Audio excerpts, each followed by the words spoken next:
today we have a great interview. Our guest, Caitlin Ferguson. Caitlin has come from Indiana on her own, guys.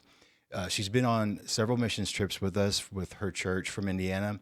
But man, she jumped on a plane on her own and came to visit, and it's been amazing to have her here this week. So, Caitlin, talk to us a little bit about Caitlin. How are you? Good. How are you? Awesome. Well, hey, we just want to learn more about you and what you have going on in life. You've been a huge blessing to City Center. You know, just you coming on the missions trips. You know, I know Julie and I, gravitated to you pretty quickly, and we just saw that you had a sincere, just deep desire to serve, God and to do things that He's called you to do. So I just love it when people really catch that bug, and follow it. And it's challenging. It has all kinds of things that come with it, but it seems like you've been handling that with grace. And so it's been great to have you back. But how about you just share a little bit about where you're from, kind of what your background is, how you grew up, anything you want to share, just go for it. All right. Thank you so much for having me. And I'm so glad to be back, third year in a row. Yeah. I was just telling Julie I want to make this a yearly thing. Yeah, so that's awesome. I love you guys so much. And so for me, I'm from South Bend, Indiana. Yes, that's where Notre Dame is. But I grew up on a farm actually on the south side near Lakeville. Okay. So grew up on a cattle farm, had kind of a great childhood, really. Only child, though. Mm-hmm. Only daughter. And my parents are both public servants. My mom is a NICU nurse. Now she's in pulmonary. And my dad is a retired state trooper as well as a military veteran from the Air Force. So I kind of grew up around parents that really like to serve others and give back. So it's been ingrained in me from when I was little. But grew up kind of with faith in a way. My mom's Polish Catholic upbringing. My dad was African Methodist Episcopal. So very different. It's a big mix there, yeah. Very different mix. And so trying to reconcile God was hard for me growing up, and I kind of saw him as an authoritarian figure. Sure. I didn't have a father-daughter relationship with God, and I really struggled with identity crises through most of my childhood. As a biracial child, growing up on a farm, but also going to an inner-city school. So, that's just a crazy combo when you think about that. It was a crazy combo. I'm just learning this too. That's incredible. Yeah, that makes sense. So, I started to find who I was as I got older. But again, those identities fell into different categories. So at one point I was Gothic. At one point I was the preppy one. I also was really active in sports. So I was a 4-star athlete in high school, and I also played college volleyball at IU, Indiana University. I have to say that specifically because everyone's like, IU, what's that? Yeah. Indiana University, go Hoosiers. So I played there for their club team. But I just went back and forth from who am I? And started attending youth group in high school is where I got saved. I got saved March 6th of 2010. And after that, I spent the summer just hanging out with some friends. I was 18. And that fall, had a pretty bad sexual assault from my best friend at the time. And so God went back to the authoritarian figure that he was before. It's like, where were you? What did I do wrong? I kept getting asked all the stereotypical questions. Well, what were you wearing? Were you drunk? And I'm like, jeans and a t-shirt, and I was stone cold sober. And just trying to reconcile with God on how did you let that happen really formed the rest of my college years. Went through addiction after addiction, tried to recovery programs, didn't do well. And finally found another youth group that really brought me in, and it was a group of just multicultural kids trying to figure out life. I went to City Church, which is interesting, City Church in Wilmington, Indiana. It's where I got baptized, March 30th, 2015. And the day before I got baptized, I was raped again. And it was just like, wow, am I really going to go through with this? And I don't mean to start this podcast off heavy. No, but that's fine. My life is just kind of this intertwining of pretty rough situations that have happened to me and trying to understand where God is in that. But he was there the whole time, and I had to learn what free will meant and him allowing others to have their choices too. But now I'm going to be 35 and really living for him for the first time. I was telling Julie that I started calling him daddy and father again the last couple years, and really actually helped rebuild a relationship with my own dad. So yeah, it's That's just awesome. kind of my backstory is just kind of these ups and downs of figuring out who Caitlin is, and now I found her in Christ. Yeah. Whereas before it was in addiction or what other people thought of me. Yeah, thank you so much, first of all, for sharing that. That's, I mean, that's powerful. To vulnerability like that's really powerful because you have no idea who might be watching the show, that might have experienced similar things and they don't have any kind of like solutions right now, Hmm. and so whenever we can be honest and vulnerable and communicate what we've experienced, I believe it can absolutely help other people. So that's why I understand now that God has that scripture in the Bible that says He works all things together for good. Hmm.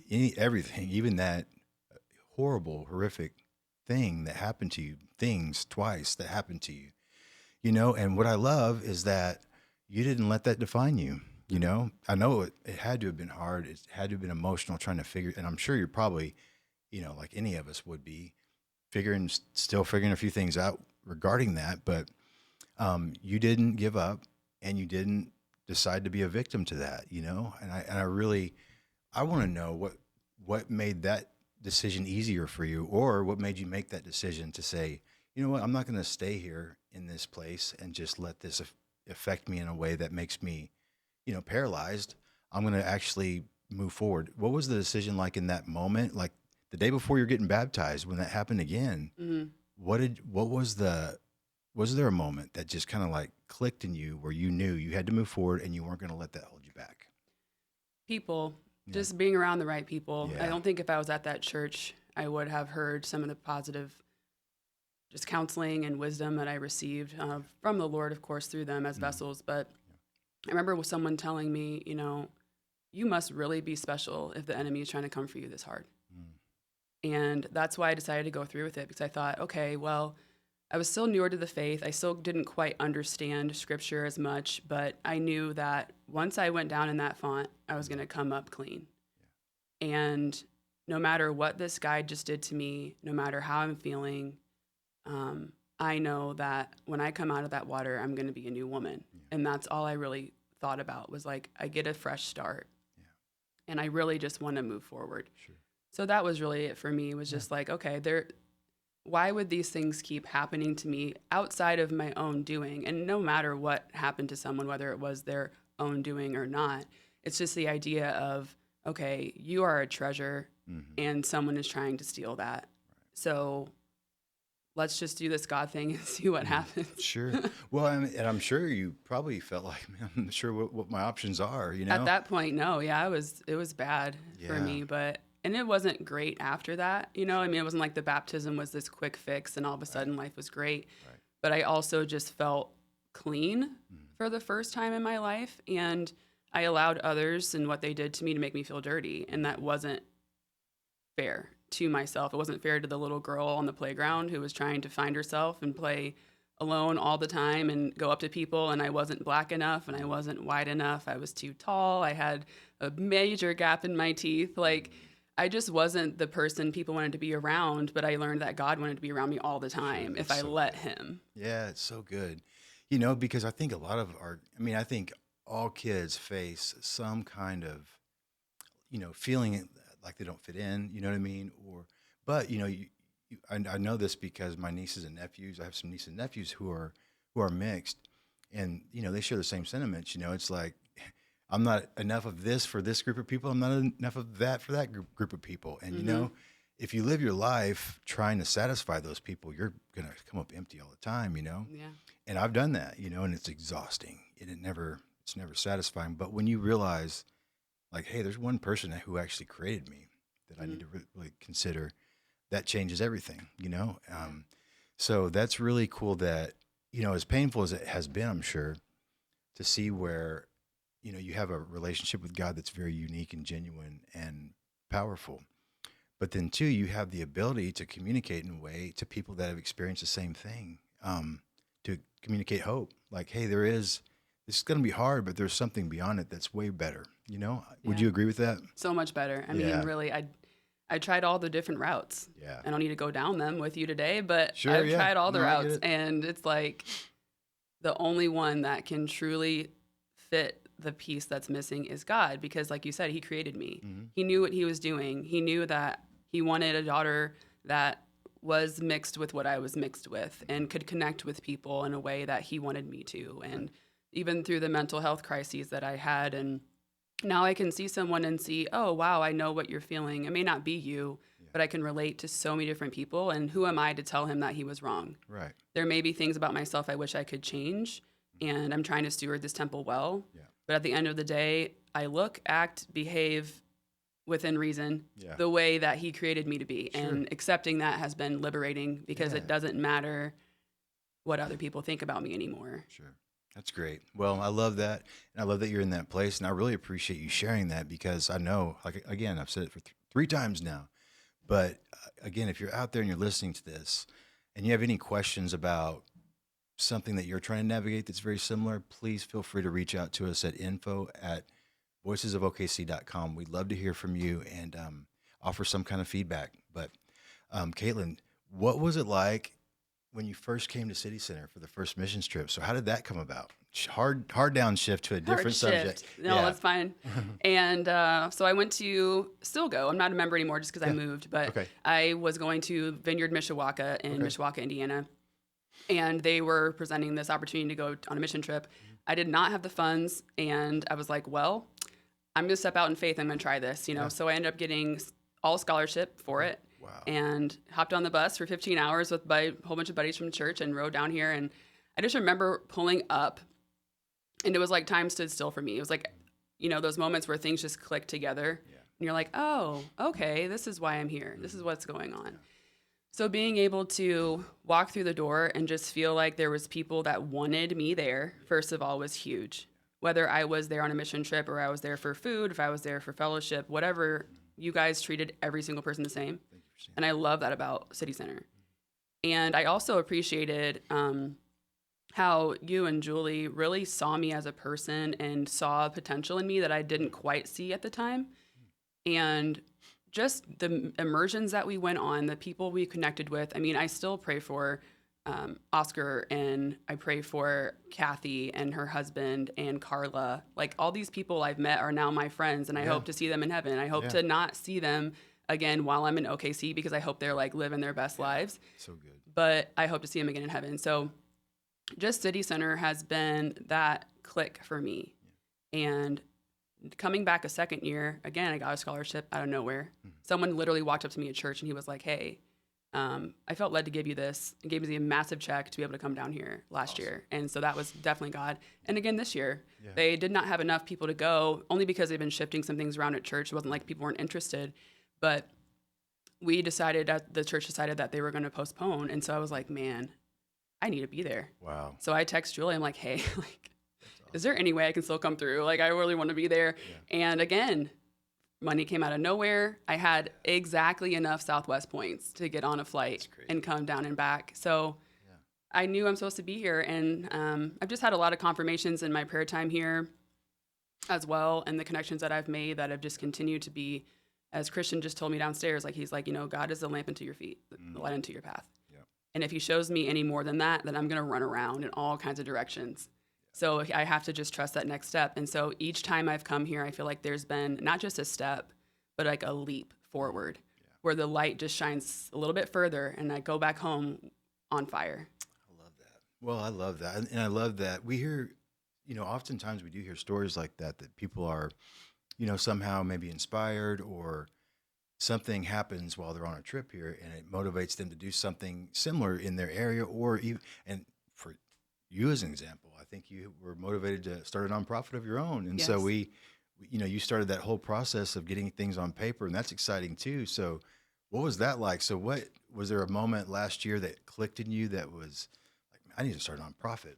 What was that like? So this started actually when I was in college. I started Mind, Body, Spirit IU, which is no longer a thing, but I started it back then. And after what happened to me and just going through some mental health stuff too, I was like, you know what? I don't think that's for me. Sure. And so when I walked back through the doors 3 years ago, I was like, wait, this is actually so similar to what I see in my own mind of what it's going to look like, you know, when I thought I was going to do Mind, Body, Spirit. And so the first year I was kind of like, okay, that this kind of little inklings were coming back, little nudges. Whereas last year we were walking to a health center and there was a woman on the right laying down on the ground, and I walked by her and I just kind of like went like that with my hand. And I was like, hey girl. Yeah. And she just started crying, and I'm like, oh no, what did I do? You know? So I turned around and I went back and I'm like, hey, you know, are you okay? And she's like, why did you wave at me? Hmm. Like, so mad. I was like, well, because I saw you and I wanted to say hi. Yeah. She's like, no one sees me. Mm. And it just struck me. And that was when the name of the ministry happened. Like, it was like a direct download from God, like Sure. the God who sees you, Elroy. Mm-hmm. And I'll never forget her face. I'll never forget the moment when we locked eyes and it was like Jesus' hands and feet in that moment of seeing her and praying for her, and just, I'll never forget the girl, you know? Yeah, that's powerful. And so the ministry just continued to unfold from there. I actually now live as an unpaid intern at a women's facility, very similar to what I'm looking into. It's kind of like Branch 15 here in town. Oh, okay, yeah. So I've been connecting with Terry on just discussing that with her as well. But the idea is resources, seeing people where they are, seeing the person that I was in college that, you know, when I was going through it, I would just get sent to the psych ward on a 72-hour hold. Mm. Or when I was fighting in a bar, I would be told, you know, you're about to go to jail. Like, what's your decision? It's like in those moments, I just needed a safe place to go that I could just take a beat. Yeah. And I didn't have that. Right. And so that's where, you know, the nonprofit idea started of like, I was listening to the podcast from Miss Conley. Okay. And it was like, I've never been a 9-to-5. I've had so many jobs in my life. It's so many jobs, I've lost count. Yeah. And I've never really quit or like been let go or anything like that. It's just like not fitting. And Sure. so I know I'm meant to lead Lead something. people and do something like that. And thanks to you guys, I mean, it's like I'm just seeing step by step of how this is going to unfold. That's so awesome. I love that. You know, here's the thing. You have so much to offer because of the experience you've had. It's funny how something so tragic and atrocious and horrible, you know, somehow can be leveraged for something so good, you know? And so I'm really excited to see where that goes, you know, and I know that there's a lot that has to happen, you know, fundraising is a thing. But when, you know, you feel like God's called you to do something and you step out in faith, it's almost like you step and there's no floor, but as soon as the foot hits where there's supposed to be a floor, the floor appears, you know? And he kind of does that for you. And he's done that for us. So I'm excited to see what that journey looks like for you. And we're really excited just to, you know, be here as a resource, you know, sounding board for the whole process. But I think that's really exciting. And so you're going to do this in Indiana. Is that where you're planning on doing that? Yes, that is the goal. Very cool. Very cool. So you're involved in ministry right now in Indiana too, right? Like, Yes. So you're helping out with them. What's that look like for you right now? So I'm actually in full-time nursing school as well. Yeah, that's right. Yeah. So You got a lot going on. A lot going on. But I live there with the women. So Yeah, there's a sure. studio apartment attached to kind of the bunkhouse. There are different Yeah. rooms, things like that. And I say bunkhouse loosely because it's gorgeous. I mean, Okay. Rachel's done a phenomenal job of decorating. Awesome. But right now I think we have 14 women. Okay. It's a transitional home in a way. So you have women that come in, maybe they just were incarcerated or went through sex trafficking, domestic violence, things of that nature. And they sign on for this year-long program. It's voluntary. They sign on, and for the first 6 months or so, you live in the main ministry home with where I live. And it's just immersing you in scripture, love, what it's like to live with other people, what it's like to find your identity in Christ. It's a faith-based center. Okay. And then after a while, you can start to get a job. You know, they'll help you get your children back if that's possible for you. They'll help you with any legal things that you're dealing with. Okay. And then you transition to Hope House next door, similar to Branch 15. You transition to Hope House next door, and you stay there for another 6 months or so. They can have their children there. Mm-hmm. They work full time. By the time they graduate, they have a car that's paid off. They have money in savings. They have, you know, all their goals pretty much met Yeah. before they leave. Man, that's And incredible. so what my job looks like is every day is different. Mm-hmm. There's times where I'm fixing toilets. There's times where I'm taking out trash. There's times where I'm making food. There's times where I'm sitting holding somebody while they cry. There's times where I'm praying for people, taking them on outings. Like we went putt-putt golf last week and got ice cream afterwards. And so then I'm also working there. So Okay. there's times where I work a shift, Okay. you know, whatever, 3 to 9, 8 to 1 a.m., whatever that is, and just Yeah. help the ladies out. That's awesome. I love that. And I'm also learning a full curriculum about spiritual leadership at the same time. So it's just, I see the setup all together. It's just, you can tell that you're kind of experiencing this in real time, you know, as you're living your life. So I feel like that's going to set you up in preparation for what you're going to launch potentially. So I'm really excited about how that all works out. It's so cool to watch it in real time play out. You're like, yeah, I see what's happening. Me God's too. preparing you Starting to for make this whole sense. thing. So that's really awesome. But so one thing we like to talk about on the show is hope. And Okay. the show's name is Voices of OKC. And you being from Indiana, you're like, how does this apply? Well, it actually applies because when you are here, you're a voice in this city. You have taken on a love for the city. So it's in your heart and soul, and because of that, you're a voice of OKC, in my opinion. And so I think that that's really interesting to think about and remember for all of our teams that come through. You're contributing to the life and health of this city, and we just really love that and appreciate that. So I'd love for you to share maybe something that you feel most hopeful for the future, maybe for you or for the people that you hope to serve. Yeah. I hope that at the end of the day, all that I went through and that God has walked me through will have a ripple effect. Not because I want that, not because of my pride, but because if all these things were allowed to happen to me, then there has to be a story for it. And I know that God's going to use it for something that I can't even fathom, and that's okay. Mm-hmm. I hope that this continues on when I'm not even here anymore, and where women can go to somewhere that they're seen and respected, and they have dignity. And that's my goal. And my hope for people is there's never a time that is too late to start over. I feel like I've been starting over in so many ways in my life, but I really haven't. I ran track in high school, and you make one lap and you come back and you feel like you just can't do another one. Then you keep going.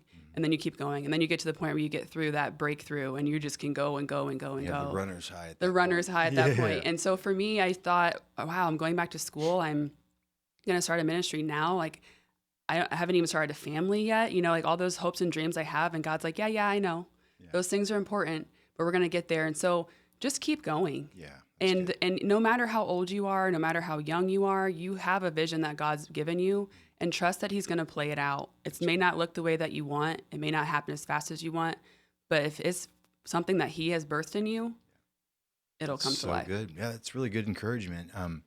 And we all need to hear that. I think we hear that a lot, but we need to hear it often because we don't feel like that thing is coming sometimes. And we need that hope. We need that encouragement from others to motivate us to push through, to obtain everything that I feel like God has for our lives. So thank you for that encouraging word. We really, really appreciate it. And we're excited to have you here for the rest of the week.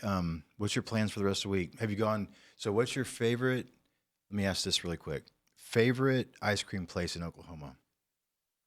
I mean, I love Brahms. I a did big get to deal. experience Andy's, though. Andy's Frozen pretty custard. good. That was pretty good. The cookie Pretty good. dough was on point. Not bad. But not bad. I would say Brahms is what I've got in my mind. Brahms, if you're listening, that's a free advertisement for you guys. There you go. Yes, Brahms. We love Brahms. We take all the teams to Brahms. It is such a great family business and restaurant, but they have great ice cream too. So. Oh, yeah. But Shimmers is on my list for tomorrow. Shimmers is good. Shimmers yes, is on the Julie list. definitely pushes the ice cream or the snow cones at every missions trip, doesn't she? Yep. And so they are good, though. They are really good. Well, Caitlin, thank you so much for being here. Thank you so much for coming on the show. And honestly, thank you very much for your transparency and vulnerability. That's a really big deal. And it does something to us, too, I think, when we're rural. Me, I'm always telling my crazy story, but it does something to me when it just frees me more when I share it, and it also frees others potentially. So I appreciate that courage, and I appreciate you doing it here on Voices of OKC. So for you guys, please come back next week. Share this episode, share the podcast with anybody you know. We really appreciate that. Again, thank you so much for contributing to young people helping produce this program. It's been super successful, and we can't wait to see what's going to come out of this whole thing with them potentially doing their own show as well. So thanks for joining us, and please come back next week.